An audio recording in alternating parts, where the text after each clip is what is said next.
just shared something that I've learned recently. So if you think something is off, just let me know and I'll learn from you and see if I can answer that question as well. So feel free to just comment something you think that is off. And also, this is in Amharic. The video is in Amharic. So if you want me to do it in English, just let me know. And this video is also part 2. Make sure to watch part 1. ሁለተኛው be positive ሆኖ እግዚአብሔር እናንተ ላይ በሚያደርገው ነገር be positive ምን ማለት ነው? እግዚአብሔር እናንተ ላይ በፍጹም መጥፎ ነገር ሊያደርግ አይችልም። በፍጹም እናንተ ኤክስፔክት ያላደረጋችሁት ነገር ህይወታችሁ ላይ ሊፈጠር ይችላል። ነገር ግን እግዚአብሔር እናንተን ለመጉዳት ብሎ ምንም ነገር አያደርግም። አንድ ኤግዛምፕል ልስጣችሁ። ኢትዮጵያ ያለው ንስሐ አባቴ ያለኝ ነገርና አባትሽ በጣም እያለቀስሽ አንድ ነገር ለመንሽው። ለምሳሌ 5 ካኒተራ ቢኖረው 1 ካኒተራ ስጠኝ እያልሽ ለመንሽው። ይከለክልሻል? አይከለክልሽም አይደለ? የሚጎዳሽ ነገር ካልሆነ ያን ካኒተራ ከለበስሽ የሆነ ነገር ሆኖ እዛ ውስጥ አንቺ ማታዩ ነገር እዛ ውስጥ የሆነ ነገር በቃ አይደል ኬሚካል ቢኖረው ያ ካኒተራና አንቺ የሚጎዳሽ ነገር እንደሆነ ካወቀ ይከለክልሻል። ነገር ግን ያን ካኒተራ ለመልበስ ለምን ፈለግሽ? ለመዘነጥ ከሆነ እግዚአብሔር በሌላ መንገድ ያዘነጥሽ። በሚጎዳ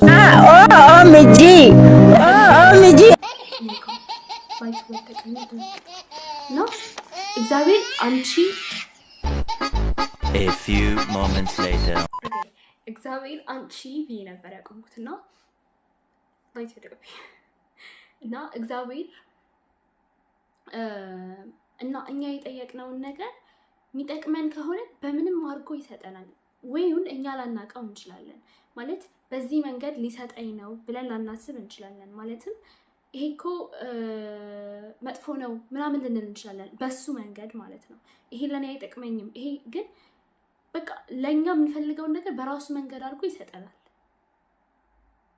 we have to trust him። ማስታወሰው ምን አለ ምዕራፉን በትክክል አላስታውሰውም፣ ግን ኦሪት ዘፍጥረት ላይ መሰለኝ ነው። የዮሴፍ ወንድሞች የያዕቆብ ልጅ ዮሴፍ በጣም ታዛዥ ነው። ምንም ነገር ቢሉት ይታዘዛል ምናምን እና ወላጆቹ በጣም ይወዱት ነበረ ዮሴፍን ማለት ነውና አንድ ቀን ለወንድሞቹ እንጀራ ድረስ ተብሎ ከዛ ሄዶዛ ምግብን ሲሰጣቸው ስለሚቀኑበት ምን ያደርጋሉ? እንግደለው ብለው ሲያስቡ ከመሃላቸው አንዱ አይ ከምንገለው ለግብፃዊዎች ሲያልፋያቸውና ግብፃዊዎች ክፎች ናቸውና ለነሱ እንሽጠው ከዛ ለአባታችን ሞቷል ብለን ነግረዋለን ብለው ሸጡት ምናምን እና ከብዙ ዓመት በኋላ በጣም ተሰቃየዛ ግብፅ ማለት ነው ዮሴፍ። ግን እግዚአብሔርን ስለያዘና እግዚአብሔርን ስላመነ ፈርዖን አነገሰው ማለት አነገሰው ስለ ፈርዖን አለ። ከፈርዖን ቀጣይ ዮሴፍ ሆነ በግብፅ ላይ ማለት ነውና በግብፅ ላይ በጣም ትልቅ ረሃብ ሲመጣ በዮሴፍ እቅድ መሰረት በጣም ብዙ እህል አከማችተው ነበርና ከሌላ ሀገር እየመጡ ከግብፅ ይገዙ ነበር እህል ማለት ነው። እና አሁን የዮሴፍ ወንድሞችም ከእሱ እህል ሊገዙ መጡ እና በመጡበት ጊዜ ሸጠላቸው ምናምን። ግን ከዛ በኋላ long story short ስናደርገው ምንድነው የሚሆነው? ይነግራቸዋል እኔ ዮሴፍ ወንድማችሁ ነኝ ብሎ ሲነግራቸው በጣም ፈሩ እና ሊያመልጡ ምናምን ሲበሉ ያለው ነገር አለ ዮሴፍ እና በጣም hits so hard። ምንድነው ያላቸው? እናንተ እኔ ላይ መጥፎ አላደረጋችሁም፣ እግዚአብሔር ግን እኔን በዛ መንገድ ሊያነግሰኝ ስለፈለገ እናንተን ተጠቀማችሁ እንጂ ስለዚህ በእናንተ ላይ አላዝንም አላቸውና ትልቅ አስተማሪ ትምህርት ምንድነው? እግዚአብሔር ምንም ነገር እኛ መጥፎ ላይ ቢፈጠር ለሆነ ነገር አስቦናል። ሁለት ነገር ነው ሊፈጠር የሚችለው በእግዚአብሔር እቅድ። አንደኛ በራሱ እቅድ እኛ መጥፎ ብለን በመናስበው በራሱ እቅድ ትልቅ ቦታ ያደርሰናል። አሊያም ደግሞ እዚች ምድር ላይ ከዚያ በላይ ትልቁ ሰማያት ላይ ሊያነግዘን ስለፈለገ እዚች ምድር ላይ እሱ እየጠበቀን ታግሰን እንድናልፍ አድርጎ እዛ ምድር ላይ ትልቁ በረከት ይሰጠናል።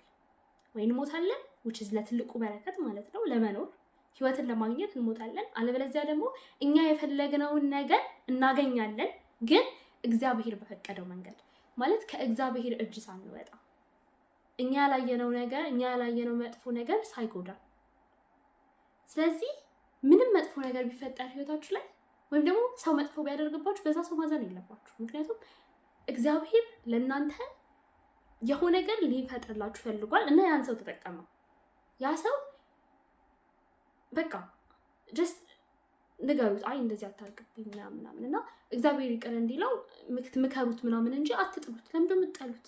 ምን አደረገ? ጀስት ላቭ ሂም። የምሬን ነው። ምክንያቱም በቃ እግዚአብሔር this way ነው የሚሰራው። በቃ he loves you a lot አይደል? ለምንድን ነው የምታዝኑት? ለምንድን ነው መጥፎ ነገር ተፈጠረብኝ ላለቅስ እችላለሁ ምናምን? ምክንያቱም ያማል። እዛ ጋር ስትሆኑ ሰው ነንና ያማል። ነገር ግን በእግዚአብሔር ተስፋ መቁረጥ የለብንም። ምክንያቱም እርግጠኛ መሆን አለብን። በጣም እርግጠኛ ላይ 100% እርግጠኛ የምንፈልገውን ነገር እንደምናገኝ ገብቷችኋል? የምንፈልገው ነገር እንደምናገኝ 100% እርግጠኛ መሆን አለብን። የምንፈልገው ነገር በሰማያት ትልቅ ቦታ ማድረስ ምናምን ከሆነ የግድ እኛ በፈለግነው በሰላማዊ መንገድ ሳይሆን ተሰቃይተንም ቢሆን እዛ ጋር ግን እንደርሳለን። ትልቁ ሰማያት እናገኛለን። እግዚአብሔር አለና እሱ በፈቀደው መንገድ ያደርግልናል። የሆነ ነገር ፈልገን ከሆነ ስራ ማግኘት ምናምን ከሆነ እግዚአብሔር በፈለገውና ለእናንተ ቤስት በሆነው መንገድ። ምክንያቱም ያንን የፈለጋችሁትን ነገር ስታገኙ ደሞስት ደስታ እንድታገኙበት ያለፋችሁበት መንገድ እዛ ጋር ስትደርሱ በጣም ደስ እንዲላችሁ እና ወደኋላ ስታዩ ኦማይ ጋድ እግዚአብሔር ይመስገን እንድትሉ አድርጎ ነገሮችን ያስተካክላል። ስለዚህ ቢ ፔሸንት፣ ቢ ፖዚቲቭ። ከዛ በኋላ ህይወታችሁ it's like the most happiest like በጣም ደስተኛ ነው የምትሆኑት። ያው ነው አይዲያ በቃ ዝም ብላችሁ ትስቃላችሁ ምናምን እና በቃ ሁሌም ደስ ይላችኋል። በቃ እግዚአብሔር ይመስገን በቃ ለኔ ላደረገው ነገር እግዚአብሔር ይመስገን። ለአሁን ላላችሁበት ነገር ትልቁን በቃ በጣም ማመስገን ትችላላችሁ ማመስገን you'll be able to think like where you are. You'll be በጣም thankful about it. እና እንደዛ አድርጉ ማለት ፈልጋለሁ። That was all. Next lesson 3 ላይ እንገናኝ።